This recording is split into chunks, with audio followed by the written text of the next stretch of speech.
Whether you're a mountain biker, a roadie or a bike commuter, or all of the above, you won't have failed to notice that there's been an upsurge in popularity in electric bikes recently.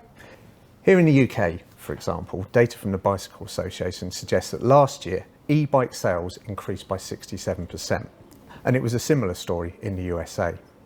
Already this year in the States, data suggests that e-bike sales are up by over 150%. There are even suggestions that the government here in Britain are going to put on taster sessions for people to try e-bikes at popular holiday destinations. So what better time for Bike Perfect, Cycling Weekly, Cycling News and MBR to get together and discuss all things e-bike. Before we get into the discussion, I would just like to say a really big thank you to In-Gear Cycle Sports here in Forest Row in East Sussex. It's a fantastic bike shop for all things road. It's got an amazing cafe, and I am reliably informed that at Christmas they serve espresso martinis. What's not to like? And now I'll take you through the expert panel that we have gathered here today. We're joined by Danny Milner, editor of MBR, Michelle Arthurs-Brennan, the tech editor on Cycling Weekly, Jamie Burrows, head of product at Ribble Cycles, and Toby Pantlin, owner of Ace Bicycles, a bike shop in Guildford specialising in mountain bikes. Thanks for joining me, everyone. We are just going to riff on e-bikes now. We're going to sort of cover road, we're going to cover mountain, we're just going to see where it takes us. First up, I think it'd be really good to set the scene for you and e-bikes. You know, are you e-bikers? Do you like e-bikes? Do you ride e-bikes? Danny and Toby, I think I'm going to start with you, because e-bikes in mountain biking, that feels like a much more mature sort of market. It feels like they've been around for quite a while, so I'm guessing both of you ride e-bikes. Yeah, as much as possible. Yeah. Much as possible. Yeah, it's made a huge difference. I think, like, me and Danny, probably quite a lot of the time it's a bit of a standing joke is, are we going to go riding this weekend? And then it's like, the next question is just like e-bikes, question mark. It's not kind of... Well, we've given up asking that question now, haven't we? It's yeah, implied, pretty much, you know. yeah. I think we're both sort of acknowledged addicts on the e-bike front. How do you think that is reflected amongst the wider mountain bike community? Do you think that is it tipping towards more people on e-bikes, or is it still predominantly, as you call them, analog bikes? Toby, what do you reckon? You know, you've got a shop. What are you finding? I think the new sales is massive. Once you get to that price point, obviously there's a huge price point. You know, realistically you've got to be at $5,000. So not everyone's $4,000 sort of gets you there, but $5,000 now, $5,500 gets you a bike that is relative to like a $3,000 analog bike. So people have got to be up for it. You know, we probably still sell 50-50, but once you get to that $5,000 mark, most of your sales now, or a big percentage, are the e-bikes. Yeah. You know, it's available to everyone who's got that, who can afford that money. And you don't have to be super fit. You can just go enjoy the countryside. And I think with obviously everything that's gone on this year and last year, people just want to get out and do something. They haven't got the base fitness to enjoy a mountain bike. E-bike, you know, no family holiday, bit of spare money. You know, we've struggled to build the bikes quick enough. I mean, we'll talk about who's buying the bikes, who's riding the bikes a little bit later. I'm going to jump over onto the road now. It's a little bit different on road, wouldn't you say?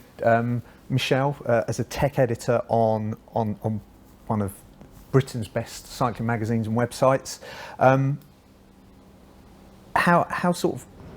how recent would you say is that sort of e-bikes and at the moment I'm sort of talking drop bar race bikes essentially, but with motors, you know, how sort of recent has that been? We see more of them in, I'd say, the last 2 years. And I think as the weights come down, because previously they were significantly heavier, and you would really wonder, do you really want to ride a bike of this weight? Because as soon as you've exceeded 25k an hour, 15 miles an hour, then you will exceed the speed that you're allowed to ride in the UK, and you've then got quite a heavy analog bike, but that weight really has come down. So they're now coming in about 11 kilos, at which point that weight isn't really quite so significant on the flat. You can keep up on a group ride on the flat, and then once you get to that hill, where if you're a rider that perhaps hasn't got the fitness of your ride buddies, you've got that extra assistance there to help you keep up. So definitely we are seeing more of a market for the drop bar road bike, but predominantly when we publish stories around hybrid commuting e-bikes, those are the ones that get the really big hits. So I'd say at the moment the market is predominantly in the commute area, but we are seeing more and more popularity on the drop bar market. And Jamie, as someone who designs bikes, someone who rides bikes, I think it would be quite interesting to get a little bit of your back history. For people who don't know, you're a former pro, quite a good former pro, pro tour rider. So, you are you're a dyed-in-the-wool roadie. So what does the sort of the increase in e-bikes mean to you as a cyclist? And then I'm sort of interested in you as a bike designer, you working for a bike brand. What does it mean for you in that respect as well, and sort of how have you adapted to this new world? Personally, on a personal note, I think now's the time when I could do with the extra assistance. I think from a kind of the industry side, the UK was probably one of the last to join the party from the European countries anyway, and obviously mountain biking and urban were already there. Road was definitely last to market. Going on the drop bar theme, I think the fact that the way drop bar bikes have developed over the recent years, we've seen kind of tyre sizes has been the biggest kind of increase we've seen. We've gone from years and years and years on kind of 19 to 21, 23 mil tyres, and suddenly we've gone 23, 25, 28, 32 mil on road bikes. So at what point is a road bike, and does it kind of switch over to a gravel bike? So kind of think the drop bar side of things then kind of fits into its road bike crossing over into gravel, and then we start talking it does make a lot more sense. And what about the commuting side? Obviously Ribble's got a good range of both analog or non-powered and powered commuting bikes. Is that an area where you're seeing a big increase? Is it an area that you've seen a big increase in particular following the year we've had, COVID-19, and people sort of changing the way if they go to work, get to work? Oh, definitely. And the commuter, the urban bikes are definitely the biggest growing sector within the e-bike range, definitely for us anyway. We saw massive uptake on the urban e-bikes, but then off the back of that, we saw a massive upsell in analog urban bikes as well. So going back to sort of what you guys were talking about earlier, you're experienced mountain bikers, some people might expect experienced mountain bikers, experienced roadies not to actually want to use an e-bike because there is the purity stuff, it's I'm going to say it, it's cheating, right? It's greedy. It's greedy. Yeah, just more riding in the same amount of time. You can still ride to the sort of heart rate, the effort, but you just get more done. Like the reason if I had all the time in the world, and I had all day to go out on an 8-hour ride and just kick back when I get home, that'd be fine. But I don't. I've got 3-4 hour window, and I can go and get a Sunday ride in a smaller period. Sure. Yeah. And where do you find the power? Actually, having the power, having the motor, having the batteries. Where does that help you then as a mountain biker? How does it give you back time? Well, in terms of giving back time, you get up the climbs quicker. I mean, it's as simple as that. I mean, I did a video recently where I packed in as much climbing and descending as I could into 1 hour, not riding the same trail twice, and I managed to do over 900 meters of descending in 1 hour. Which is, nearly the size of the height of Scafell, nearly the height of Snowdon. And my heart rate was actually at over 170 for the entire hour. So people who say it's cheating, it's only cheating. Well, I mean, who are you cheating for starters? I mean, I'm not racing, Toby's not racing, we're just out to have fun. So I'm getting as much fun as I can. But also, I can work as hard as I want to. I can have a day where I let the motor do all the work for me, but I can also have a day where I put in as much effort as I would, or more effort than most people would on their average ride on their analog bike. So I just get, I pack in so much more, maybe more than double what I could in a normal hour. And talking of time, you know, road cycling, getting a good ride in, that can take a for me it takes a very long time. But you know, roadies like to be out all day. Where does sort of the power come in to a road ride? When does an e-bike make sense for road cyclists? I think it depends on your goal as a rider. So if you're a racing cyclist and you're training all the time, then you might use an e-bike as an option for when you don't actually want to go hard. Not every ride has to be difficult, and sometimes you might want to get a few miles in a commute, and you've already done your hard ride, you've already done your hard training session, and actually just want to get somewhere, but also, you know, not use a car, get a bit of exercise while you're at it, but you know, without putting really big pressure on your legs. So that's one example of where it can be really useful. And also going out with people that you might not otherwise be able to ride with. So I recently rode with my dad for the first time in about 20 years, and he's got an e-bike and I'm on my analog bike, and it was really enjoyable. And we haven't had that experience for a very long time because it just wouldn't work very well. Whereas with him having that little bit of extra assistance, we had a really enjoyable ride. So there's that benefit as well. And Ribble have got actually a really good case study of someone who, again, another former pro, Sean Yates, who now uses one of your road e-bikes because he's got a heart condition. Is that right? That's right. Yeah, I mean, it was quite a surprise actually when, you know, Sean approached us, and at the time when we were just launching the first road e-bike, and you were looking across who's the market, and you know, there was a lot of kind of, we're looking to stereotypical, is it someone older, is it someone who's unfit? And when you've got kind of an ex-pro yellow jersey Tour de France wearer that suddenly comes up and says, you know, I want that extra assistance, you realise that this is a bike for everyone. And does Sean use his heart rate, doesn't he? So does he, Toby, you were talking about connecting your bike to your heart rate monitor, and so smart. You could smartly, some of them you can set up off like phone app and then a heart rate, so you can say, right, well, I want to go and do 140 beats for this long, and it just tailors the amount of assistance it gives you, you know. And I know people that do ride like that, you know, I find it quite hard to go out and ride on my own and not just smash up every climb as quick as I can, descend, and I just blow myself up. Whereas obviously you can use that as a tool to kind of back to back without blowing yourself up, I guess. And you can use it as a training aid, like you said. It could also bring in a handicap. So when you go on an analog ride, it's always the same couple of people at the top of the climb, and then by the time the sort of slower climbers get there, then you're ready to go. On an e-bike ride, pretty much everyone gets there at the same time, because one guy might climb in turbo, one in tour, one might have to pop home a little bit early because he's used his battery. But it's kind of like a golf handicap. Everyone gets to the top at the same time, which is kind of the thing that tends to split a group. You know, the descents aren't long.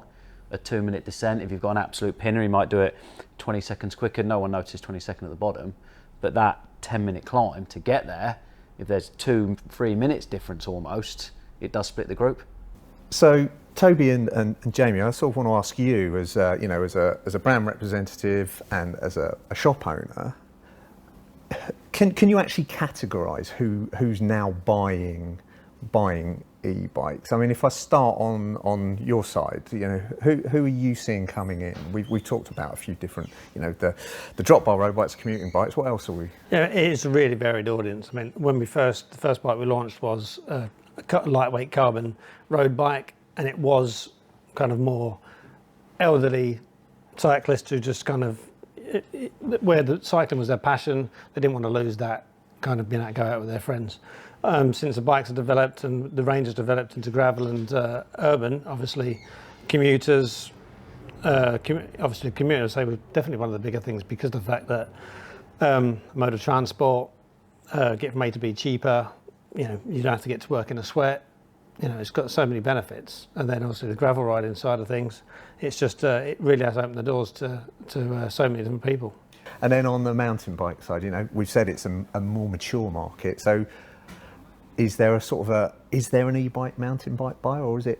No, it seems everyone's sort of going that way now. Like, you've got people that are racing who are using it as a tool to get more in. You've got people who aren't as fit and want to carry on, like we were saying. You kind of, you know, it just, people can go further and ride for longer. But then there's also, like Danny was saying, we were discussing it earlier, there's a whole new market. There are the people who haven't got the base fitness, want to get out in the countryside, you know, and just get going. And the amount of people that over this last sort of 18 months are now mountain bikers, you know, you're still a mountain biker if you're on an e-bike, you know, you still have that same love, you know, it's what you want to do. So people are there, and we're actually now seeing a few people who've got an e-bike, they've fallen in love with it, it's given them the helping hand, and now they are like, oh, now I need a analog bike because I want to go to the bike park. So, I'm going to go to the chairlifts at the summer, you know, we can have a go. And do you think on the road, do you think we'll see new road cyclists coming in? You know, we've had a couple of road cycling booms. Again, is it a way for people who maybe are not as, you know, don't feel as confident, don't feel as fit to get into road cycling? Oh yeah, we've definitely seen customers come in. First bike was an e-bike to get into it, particularly last year during lockdown when everyone was taking up outdoor activities, and then they've got the bug and then gone and bought a normal analog bike. And from a sort of Cycling Weekly point of view, from our brand Cycling Weekly Cycling News, have we noticed any resistance to e-road? I think that there's always going to be a traditional road market. Those are the people that took a long time to move from 23 to 25 and then to 28mm tyres, and the people that wanted to stay on rim brakes forever. There will always be that traditional part of the road market, and they probably won't move on to e-bikes. But there's a huge audience of people that are interested in getting into cycling but feel intimidated by the road, or they don't feel that they're fit enough to get out and enjoy that. They think they'll get in people's way if they're too slow on the hill, and just having that bit of extra power gets them onto a bike, which can only ever be a good thing. So I'm now thinking of buying an e-bike. I come into your shop and I see they're quite expensive. You talked about £5,000. That's a lot of money to spend on anything, and there's a lot of, I suppose, jargon around it that I might not understand. So what do I need to know? You know, battery watts per hour, the torque of the motor. Does 200% on a motor mean that it's doing twice as much work as I am? And help me out here. Okay. It is a bit of a minefield, and no one's very clear on a lot of things because there's no kind of real standardization particularly. So if we're talking about mountain bikes, almost all mountain bikes have a mid-mounted motor. So it's basically around the bottom bracket area, and that's really important because it's the weight distribution of the bike. So that gives you a very natural weight distribution, and because it sits so low, it also means that the centre of gravity is low. It makes it better for stability, but also for agility as well.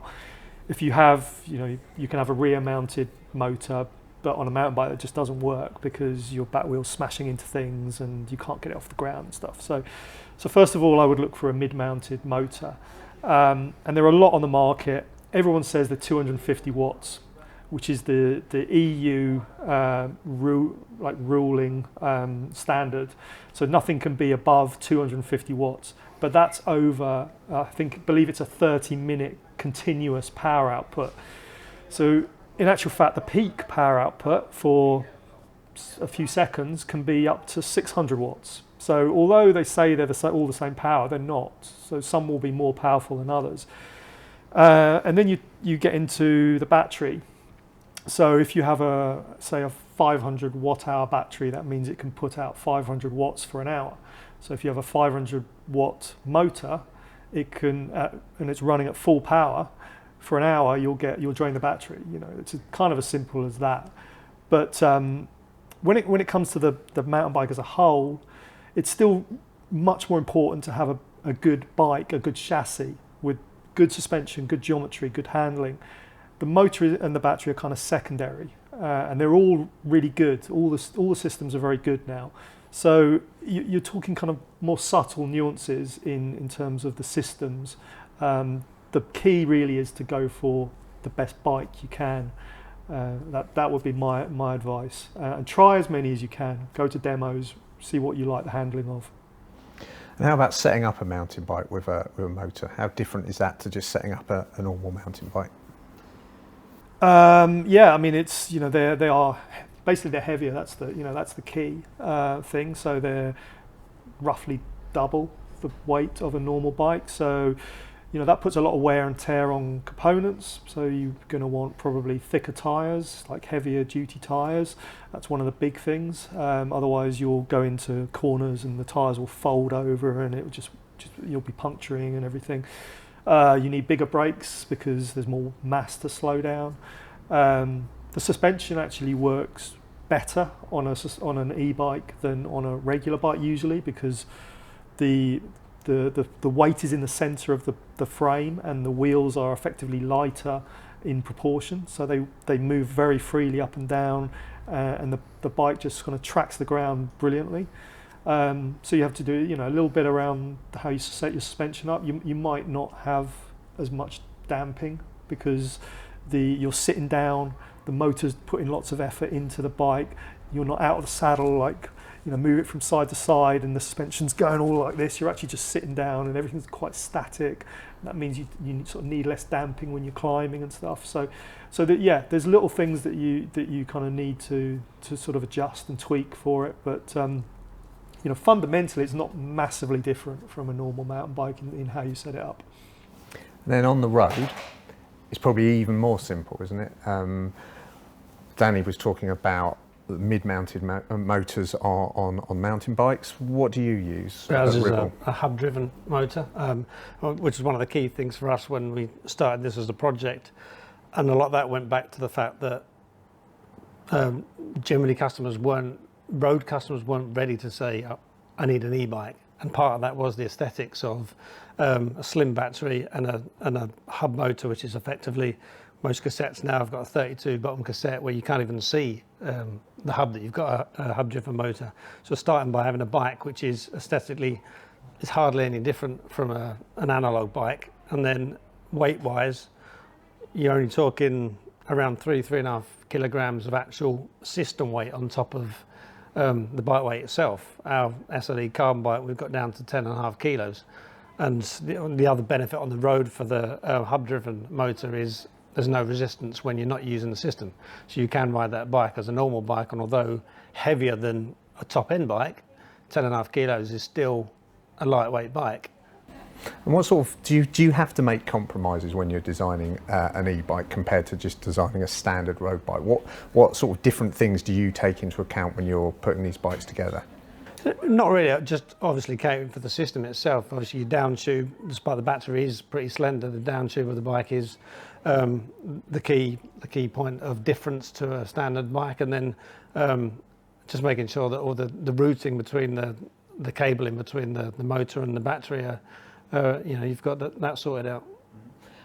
Do you think there are any downsides to e-bikes? You know, if we sort of go into the electric car sort of area, range anxiety is a big thing there. Obviously, in an electric car, you burn out a battery, you stop.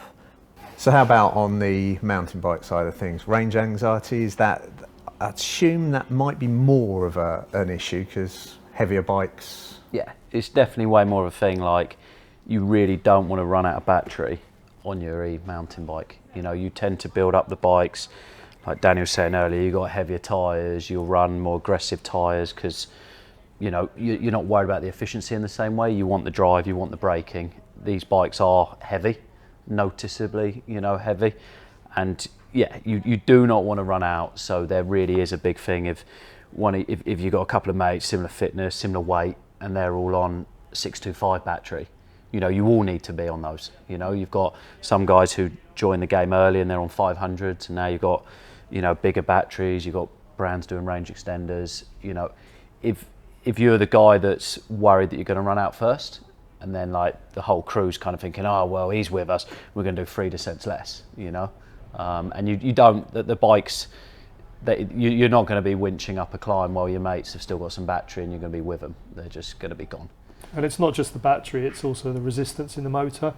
So it you know, it does vary between the different motors, but there's enough there that you know, it feels like you're pedaling through treacle. Well, once you've run out of power. If you turn the motor off, yeah, you're gonna, you know, you struggle to keep that bike going. Even getting like we get towed.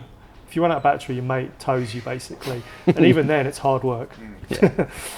But what sort of range are you getting out of them? If you're having a really hard day, how long can you be riding for? How far can you be riding? Conditions make a huge difference, you know, like obviously you've got muddy, you know, during the winter you've got the mud, you've got even just tyres make a huge difference, you know. In the winter we'll go on to like basically double mud spikes, because again you tailor your ride to your conditions, you know. Like a summer ride you might do 3-4 extra descents in the same amount of time. I mean, a soft compound tyre can knock 20% off your range. But I mean, to give some kind of idea, when the sort of typical ride we'd do, you could probably, out of a 600 watt hour battery, you could probably get about 1,800 meters of climbing, maybe, if you were quite frugal with your power and you managed it quite a lot and you weren't, you know, of average weight kind of thing. So Jamie, we've seen e-bikes on both sides come a long way quite quickly. How do you see it developing? What top secret stuff are you guys working on at Ribble Cycles? What's coming next? Obviously, you're at the mercy of the manufacturer of the actual electronic system to what you can do to certain extents. Obviously, for us, weight is always a major concern, and then a kind of accessory compatibility, like bikes with lights that run off of the main battery. Just kind of integration is the key, really. Anything you're sort of seeing coming down on the mountain bike side? What's developing there? Yeah, I think you know, as Jamie says, the whole integration is super important. People want to be connected to their phones, to their social media, their messaging services. I mean, you know, a lot of us get on their bikes to get away from it all, but manufacturers seem to be wanting to like push that direction. And then I think probably we're gonna maybe see, you know, slightly more efficient motors. There's so much work being done, obviously, with electric vehicles as a whole. So, you know, motors and batteries, there is going to be a very, you know, slow sort of creep of technology in that area. But I don't think we're going to see huge strides. I think it might be quite slow.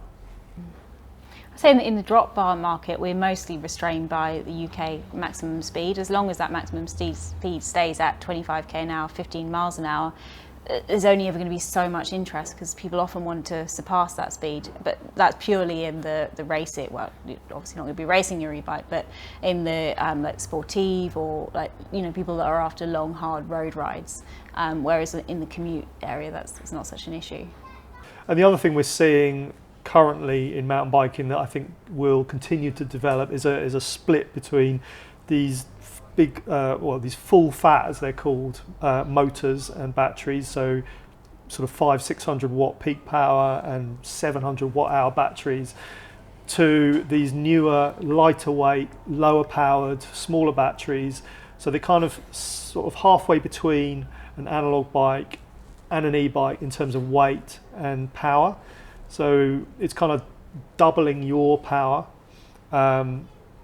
But whereas a kind of full fat e-bike might quadruple your power, but you have a weight in between, so they're much more dynamic to ride. Like, they feel pretty much like riding a normal, regular analog bike. So for those people who, you know, want to put in a lot of effort, and they love the feeling of having a bike that's super easy to turn and sort of play with.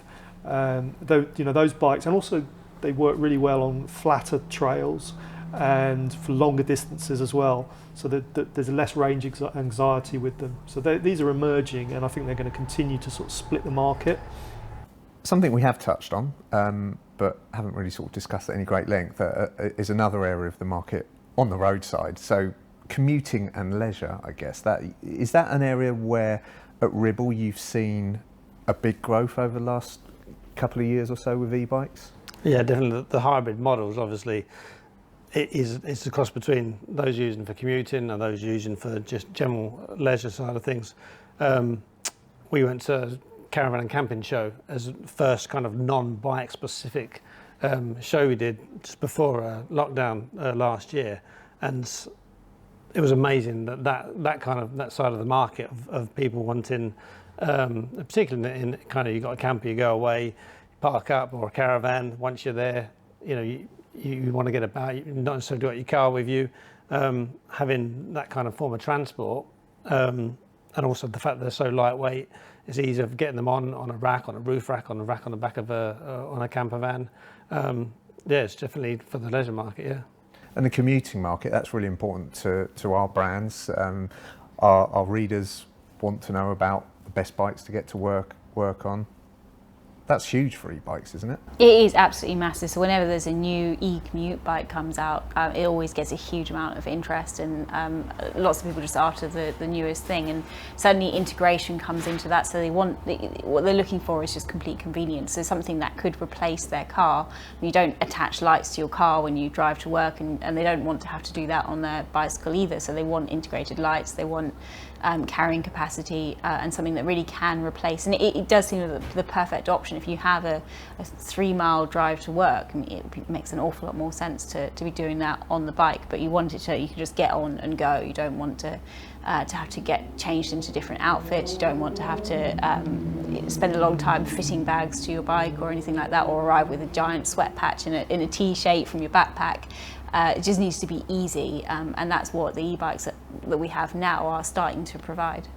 I guess it's something you do have to think about, particularly if you're a mountain biker, but also, you know, a commuter, and you live up on the 6th floor of a block of flats with dodgy lifts, right? Because they are quite... Yeah, they're heavy. You know, it's mountain bike ones are, you know, 25 kilos for the heavier ones, so anywhere above 20.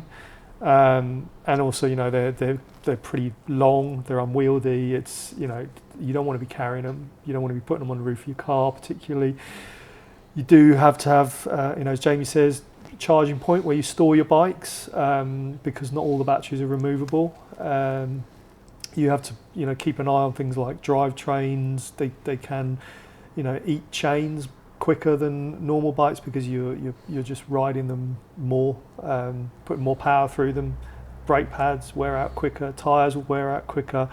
You know, all the consumables they don't last as long. So they're quite expensive to begin with, but they also, you know, cost more to run. You tend to ride them more as well. So I mean, nearly all of these things seem to be more a product of weight, whereas on the roadside, it's actually becoming it's almost they're not that much heavier than the cheaper road bikes. So I imagine the components on the Ribbles are perhaps not wearing down quite so quickly. Yeah, well, I wouldn't say we see much difference, and the fact that we're on disc brakes now, there's not even, as we said earlier, the power difference isn't. It's not like on a mountain bike.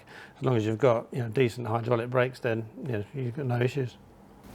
Danny, you talked about sort of the consumables, the tyres, the brakes, the chains. What about the, you know, I suppose the guts of e-bikes, the motors and the batteries? What's the longevity like on those? Because I'm imagining that, you know, once a battery needs replacing, that's an outlay. A motor certainly.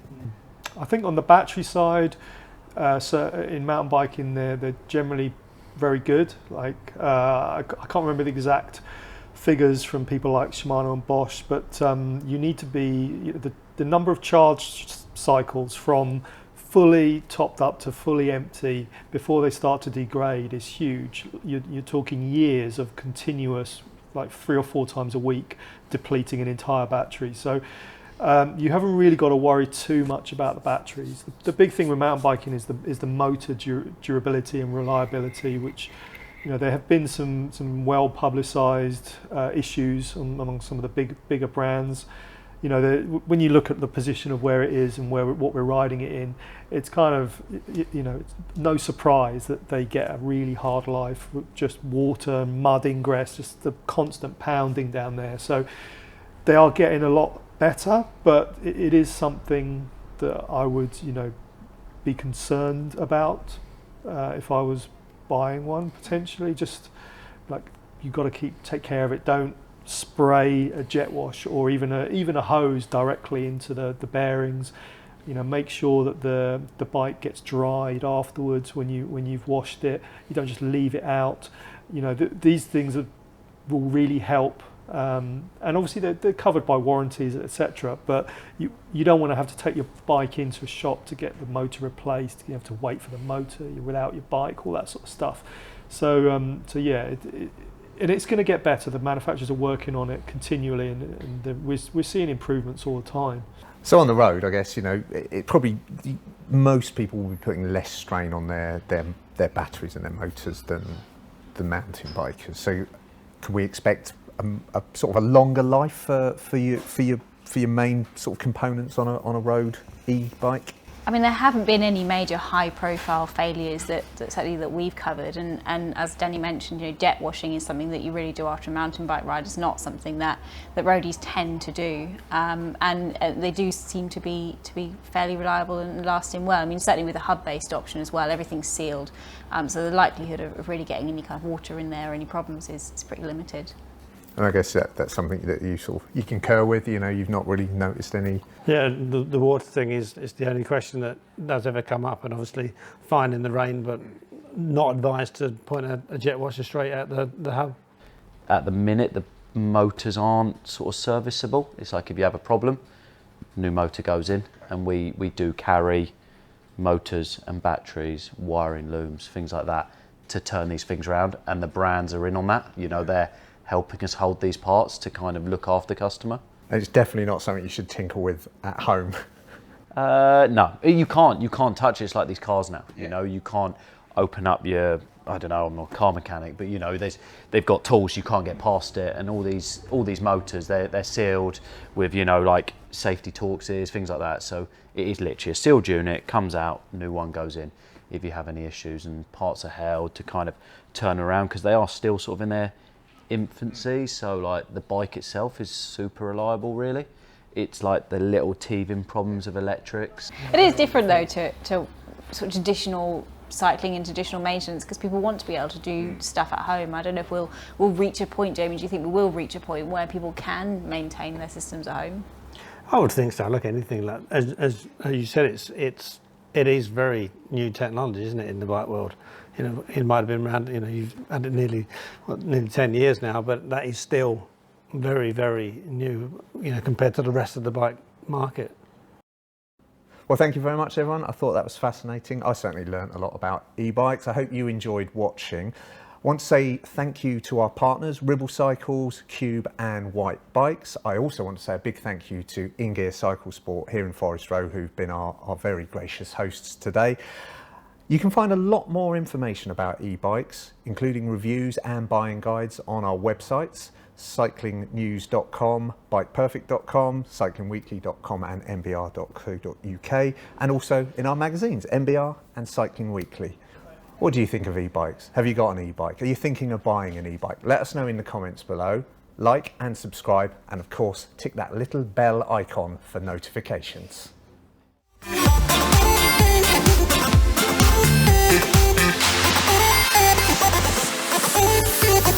Thank you.